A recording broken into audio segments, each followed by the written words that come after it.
Hello friends, welcome back. তো happy Holi সবাইকে। আমি আজকে রং টং নিয়ে একবার চলে এসেছি, তাও আবার যাতা রং নয়, একদম হোমমেড পিওর কালার। আজকের রেসিপি তোমাদের সাথে শেয়ার করবো, তো চলো স্টার্ট করা যাক। দেখো, প্রথমে রং আবির বানানোর জন্য যেটা আমার লাগছে সেটা হলো নীল অপরাজিতা ফুল লাগছে। যেই ফুলটাকে আমি খুব ভালো করে ধুয়ে ফ্রেশ করে এবারে এর মধ্যে 1 কাপ মতো জল দিয়ে ভালো করে এটাকে আমি ফুটিয়ে নেব। আর এটা ফোটালে এর থেকে জাস্ট ওয়াও লেভেলের একটা নীল রং বেরোবে। এই যে দেখো, নীল নীল ভাব চলেই এসেছে। আর খুব ভালো করে ফুটিয়ে নেবে। 1 কাপ জলটাকে 1/2 কাপ মতো করে নেবে।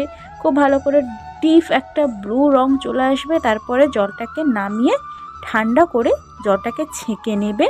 আর এটা এই রং মানে কি বলবো, যে আবির আমরা বাইরে থেকে কিনে যেই আবিরটা আমরা ব্যবহার করি তার থেকে এই আবিরগুলো অনেক অনেক ভালো হয়। আর জলদি জাস্ট কয়েক ঘন্টার মধ্যে রেডি হয়ে যাবে, কারণ এগুলো রেডি হওয়ার পরে না এগুলোকে রোদ্দুরে একটু শুকনো করার ব্যাপার থাকে। তো তোমরা পুরো ভিডিওটা দেখো, আশা করি ভিডিওটা যে তোমাদের অনেক মজার লাগবে, অনেক ভালো লাগবে। তো প্রথমে কি করেছি, আমি জলটাকে ছেঁকে নিয়েছি। অপরাজিতা ফুল থেকে আমাদের নীল আবিরটা তৈরি হবে। তো এবার আবিরের যে মানে জলটা বেরিয়েছিল ফুল সেদ্ধর পরে, সেই জলটার মধ্যে আমি এখানে 2 চামচ কর্নফ্লাওয়ার আর 2 চামচ দিয়েছি এখানে আমি অ্যারাউট, মানে 2 রকম মিশিয়ে আমি পুরোটা করব। তো ওই যে নীল আবিরটা আমার রেডি। আর এবার করব এখানে বিট রুট দিয়ে গোলাপি আবির। প্রথমে একটা ছোট্ট মিনি বিট নিয়ে সেটাকে পেস্ট করে সেটাকে ছেঁকে নিলাম ছাঁকনির সাহায্যে। এবার এই বিটের যে জলটা বেরিয়েছে এই জলের মধ্যে সেম প্রসেসে দিয়ে দেব আমি কর্নফ্লাওয়ার আর অ্যারাউট, দুটো একসাথে মিক্স করব। মিক্স করে একটা থালার মধ্যে মিক্সারটা দিয়ে দেব। আর মিক্সারের ঘনত্বটা একটু বেশ ঘনত্ব রাখবে, যত গাঢ় রাখবে তাহলে তাড়াতাড়ি রোদ্দুরে দেবে। আর 1-1.5 ঘন্টার মধ্যে শুকিয়ে যাবে। অবশ্যই রোদ্দুরটা কিন্তু বেশ কড়া রোদ হতে হবে। তাহলে আমাদের গোলাপি আবিরটাও রেডি। রোদ্দুরে আমি দিয়েও দিয়েছি, তোমরা তো দেখলে। এবার করবো আমরা হলুদ আবির।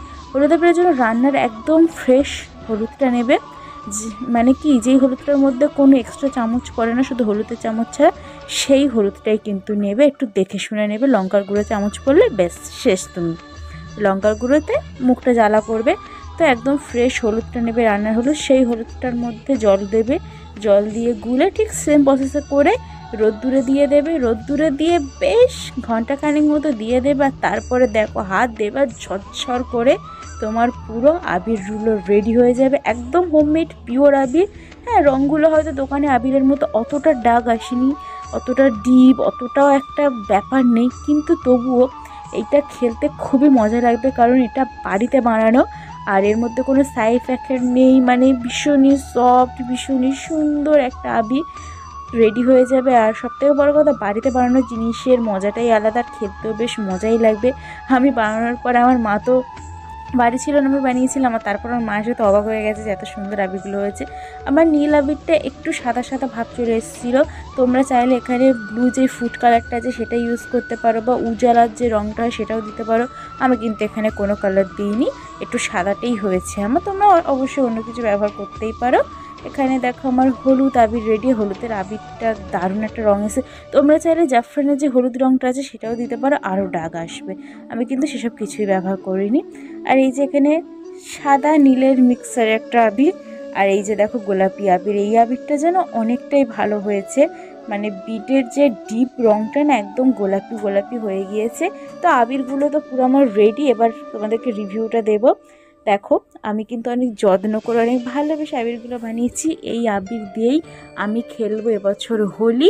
তোমাদের কেমন লাগলো আজকে ভিডিওটা অবশ্যই কমেন্টে জানিও। ভিডিওটা ভালো লাগলে লাইক, কমেন্ট অ্যান্ড বেশি বেশি করে শেয়ার করে দিও। আর আমার তরফ থেকে সবাইকে আবারও জানিয়ে দিই হ্যাপি হোলি। সবার হোলি অনেক অনেক ভালো কাটুক। আর আমি হোলির আগেই দোল খেলে নিচ্ছি। সো তোমাদের দোল খুব ভালো কাটুক। তোমরা সারা বছর সবাই অনেক হ্যাপি থাকো, ভালো থাকো। Tata, bye bye.